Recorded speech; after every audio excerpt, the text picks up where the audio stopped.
Hi, Ross Quintana with Social Magnets, and today we're talking about building your business with influencer marketing.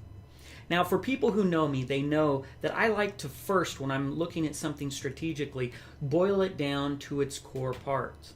And this can be very difficult for people to do because you have to have a certain understanding of the market and how and the mechanics of how things work to really boil them down to their core. But I find that if you do this, your strategy is going to be way smarter because you've got to get to the essence of things. So what is influencer marketing?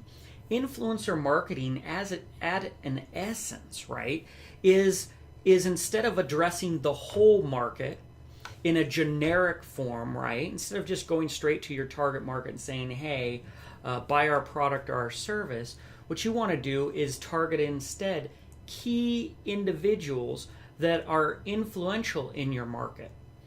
And, when I apply this to the idea of influencer marketing, the way it's traditionally done is people will go out and find somebody who they think is influential in their market, and generally they'll reach out to them and say, hey, we want you to promote our product, and they'll either pay them or come up to an arrangement with them to share it out to their audience. But really, that's no different than just straight advertising. Because if you we'll go in, say, to Facebook, right? And you do a Facebook ad, and you're going to talk to 1,000 people that Facebook has already assembled into a group. Then you're paying Facebook to talk to that 1,000 people, hoping that they're targeted. But in reality, there's not a lot of influence that is passing on to them. A lot of times it can just be a kind of a channel, right, to reach into their channel. And there is some benefits with hiring that influencer to talk about your stuff. But you know what? In social media, when we think about who's the most influential in our market, and to me, right away I thought the customers. Your customers are the most influential in your market because actually they're more qualified. They've gone through your sales funnel, right? They're pre-funneled and they've already purchased. As a matter of fact, they're exactly what you're looking for. And it's provable because they already pulled out their wallet and bought your product. You see, you're looking for more of them. Now, when you hire the influencer, most of the time, these influencers never bought your product. Even if you give them your product, which happens a lot, right? The problem is they never bought it. So they're not actually in tune and they're not actually a perfect referral because they didn't go through your sales funnel. They didn't make all the decisions of why they wanted your product. They don't have all of that which add up to actual authenticity, right? And like attracts like. So you're hiring somebody who's never purchased your product to influence other people to purchase your product.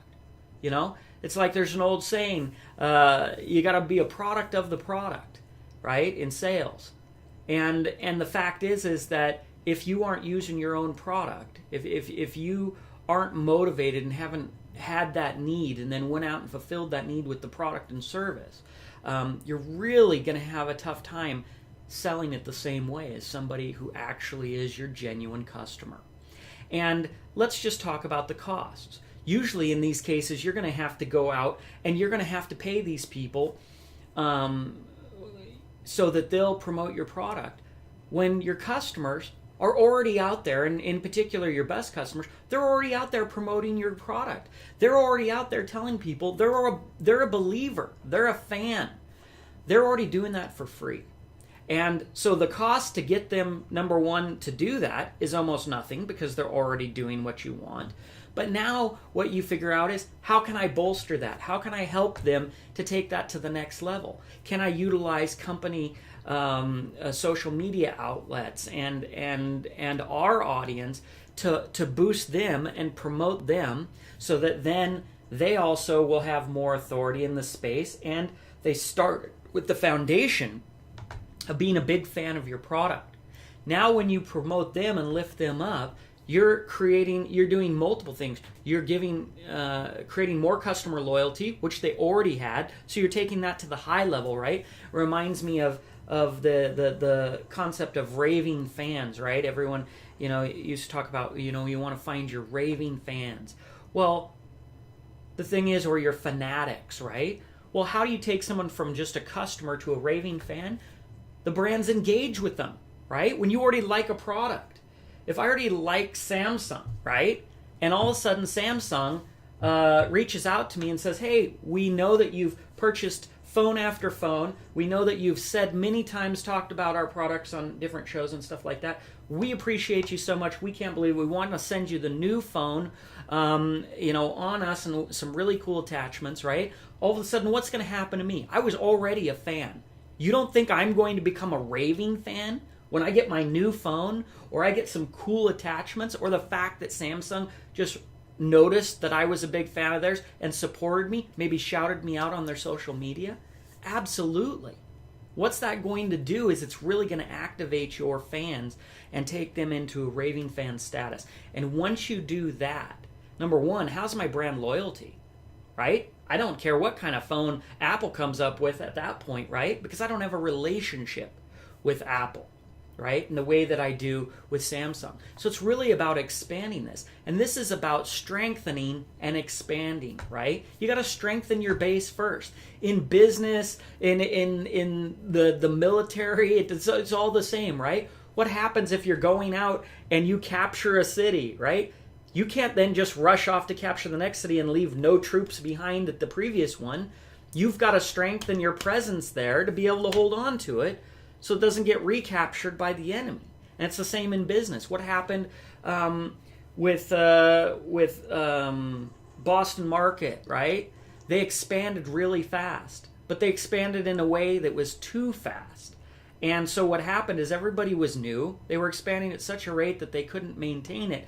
And then they got unstable, right? Because you have to be able to go create a business or a store in that example, and make sure it's operating well, and get all your ducks in a row and get everything strengthened, and then go expand to another one. If your whole focus is on the outside edge, you just get big and then you implode.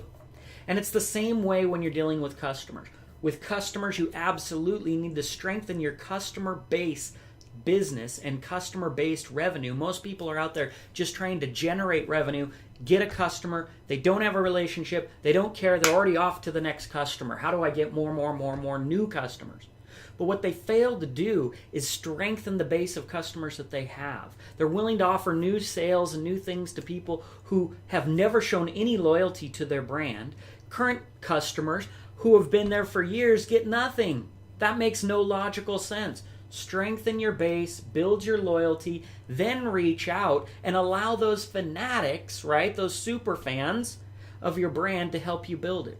So how's that work with influencer marketing? It's this simple. You go out, you look at your customers first, you start to categorize those customers. Who's bought the most from you? Who's actually referred business to you? If you're not tracking that and don't know, then you're out trying to get the new thing, and you're not even taking care of the business successes that you've already had. See, every customer you had went from that, hey, we had 1,000 people, 1,000 impressions on that ad, these are the people responded, these are the people that clicked, and then out of those, this percentage actually bought and went through our funnel and purchased, right? Those are the gold. Those are the successful people. Those are the people that you need to replicate. So why would you go looking for more general people and putting your whole focus in general people without focusing on the people that are your proven success? You need to look at them, get to know them, reward them, right? As I said in the post, you need to turn customer loyalty into customer royalty, right? With the crown on their head. You need to show your love for them. You need to build and strengthen those relationships. And those will be your best influencers ever. Forget about just, talking to people who already aren't a fan or in love with your brand. That's how you build it. Then you go out there, you use your leverage, right? Your influence to build their influence, because you already know they're a super fan and they're not going to go anywhere. It's not somebody you have to pay to say that they like your brand.